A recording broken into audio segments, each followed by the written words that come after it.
So a while back, I made a poll on my community board asking everybody what game I should review next for the channel, and I felt like I had some good picks for y'all.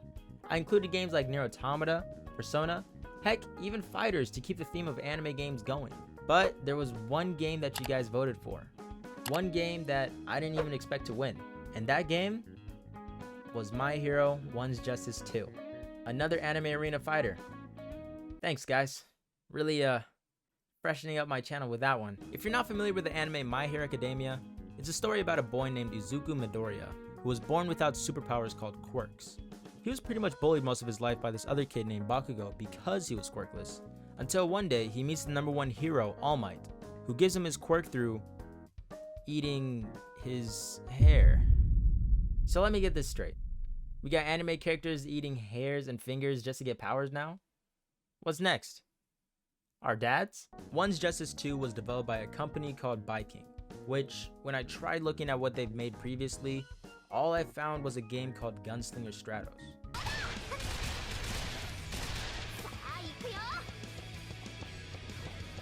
Okay. This game was also published by Bandai Namco, and from Bandai's anime game history, you'll either get something decent or a quick cash grab. So let's see what category this game falls in. Like most anime arena fighters, you get to pick out the characters you want to play as and the area you want to fight through different game modes. As for the gameplay, it was actually a lot better than I expected. Before the battle, you were given the option to either play normal mode or manual mode as you fight. Normal mode is mostly for those who are just beginning to play the game and receive help stringing combos. But if you're someone who would rather create your own combos and come up with different ways to deal damage, then manual mode is just for you. I went with manual mode for the majority of my runs because I had more control of the characters I was using. It was cool seeing how a lot of the characters were so different from one another, using their quirks to their advantage within the battlefield. And I loved the comic book aspect for certain moves like grabs and attacks because it's a series inspired by Western comic books. So seeing moves have those effects similar to someone from a comic was a great detail that was included. There's also environmental destruction that can be done to certain maps, and even throwing your opponents into walls can cause camera changes as you fight. Having these kinds of features really made the game feel like you were truly witnessing a battle between two people that could cause major damage in the area. However, it did cause other problems when it came to dealing with the camera angles and how clunky it would be sometimes, like moving from wall to ground or vice versa.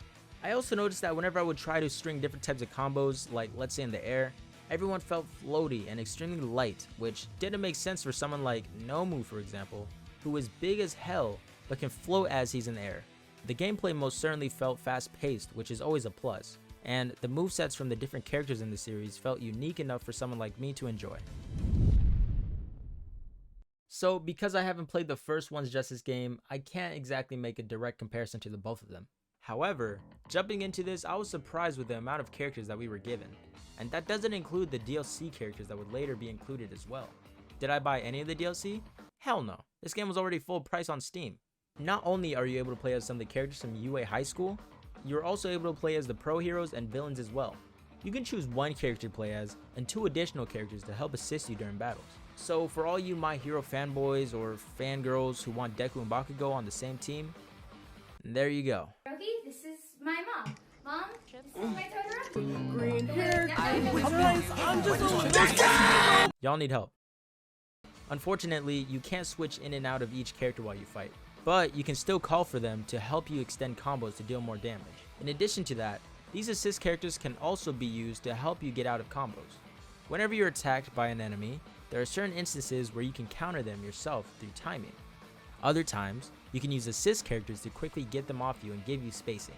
All in all, I wasn't heartbroken over the fact that I couldn't switch characters mid-fight. It was still interesting seeing how each character played, and the way they used their quirks was fun to experience. Depending on the team you choose, you can also be granted special intros before the battle begins, which shows the chemistry each group has. But let's talk about the ultimate attacks. This game actually has a feature where you are given 3 levels to build up meter called Plus Ultra. Depending on the level of attack, your ultimate varies. Level 1 is like a Kickstarter move that allows your character to deal quick but powerful damage to your opponents. Level 2 is a personal cinematic sequence for your character, which deals more damage than the first. And they all look great whenever you pull them off. However, they did tend to drag on way too long for my liking. I would force you to sit and watch. As for level 3, that is an all-team attack. where you and your teammates attack all at once, dealing the most damage. Depending on who you're with, you can also do special team ultimates, which really shows the abilities of each individual character. And as a bonus, your assist characters can also do plus ultra moves by simply double tapping their assist button to string combos. But outside their fighting styles was also their fashion sense. So let's talk about their drip real quick. You can customize the characters from My Hero Academia. That's it, you can give them clothes. Okay, now, let me go into detail with this one. One's Justice has a feature in the game where you can earn clothing and accessories through rewards and simply visiting the item shops to buy them as well, with the money you get from missions. There's a wide variety of things you can add to your character, whether it's a headpiece, arm piece, or even something on your back. Okay, what the actual even though most of the items are just different color overlays, it was pretty nice seeing the different clothes characters wore as they fought each other. That was pretty unique from other arena fighters that I've played. As a matter of fact, let's have a quick fashion show, shall we? Moving on. Alright, so quick confession before I actually start talking about the story. I feel like since y'all made it this far in the video, you made some sort of connection. Alright, you ready? I've never actually watched My Hero Academia. But, okay, so slow down. Technically, I watched a little bit of the first season, but I kind of stopped. So, yeah. But that didn't stop me from playing. Now, this game's story mode, extremely short, like 5 hours long, I think. Was it good? No, it actually kind of sucked. When you first start the game mode, you're given an awesome cinematic sequence showing the fight between Deku and Overhaul, which really set the tone for what the story would be like since it's a continuation from the third season. After that, it was just slideshows from the series. Of course, when it comes to anime games, most people don't really care for how the story is told. But man, I was honestly disappointed having to sit and watch images do occasional movements that emphasize the motion for important moments happening in the show. It was in the format of a comic book, which I guess was a nice detail, but I feel like the developers could have added more to make the story mode feel like an actual story, rather than a quick slideshow, gameplay, quick slideshow, gameplay, etc, etc. There were occasional cinematic cutscenes, but I think if you were to put them all together, you get probably up to 8 minutes out of the 5 hours. And let's talk about the gameplay real quick. I know I'm not the best player when it comes to this game, but I can get around beating the CPU and completing the missions. However, there is a clear balancing issue in this game, and especially in story mode. There will be times where I completely smack the CPU, and then there's moments where I lose the ability to hold a controller and get smacked back to back. What makes it worse is when I lose to one of the minions. They're minions! Why are they so strong? Another detail the game added to the story was that you could play in both the hero and villain's perspective of the game. So there's cutscenes that actually go well together when you see the before and after of each part of the story. Ironically enough, most of the cinematic cutscenes went to the villain side, but that's neither here nor there. Near the end of the game, there was one boss battle that was given to us, which was the fight between Deku Full Howling and Overhaul.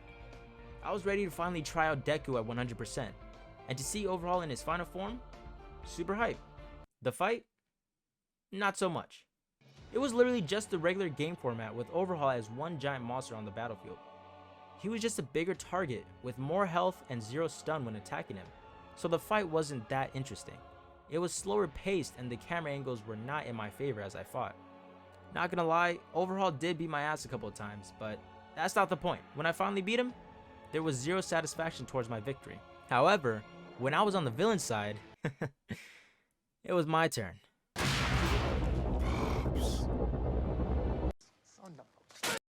In the end though, after completing the super short story mode, I felt like the developers dropped the ball on this one. I wasn't invested in the story mode, and as I progressed, I slowly began to not care about the cutscenes, and just wanted to fight. There's more content in this game. Go figure. Besides the story mode, you have missions, arcade, free battle, and online mode. Let's start off with online mode first. No one plays on Steam? Great, let's just move on. Missions is essentially a game mode where you scout different characters from the show and head out to eliminate enemies on a battlefield. The enemy's goal is to try and lower the HP of the area as you move around the map while you and your team continue to attack everyone in it. As you complete each stage, you collect more and more XP that can be used to boost up attributes for your characters and make them even stronger. There's also symbols that are cards you can add for special boosts to you and your team. All in all, Missions is a decent game mode, but it's not exactly a favorite of mine. Some of the enemies were a lot stronger than I expected, and I would sometimes get caught off guard, losing a lot of health. Whenever you beat an enemy, your health carries over to the next fight. So if you don't pick up an item on the maps, you'll probably fail a couple of times if you're not careful.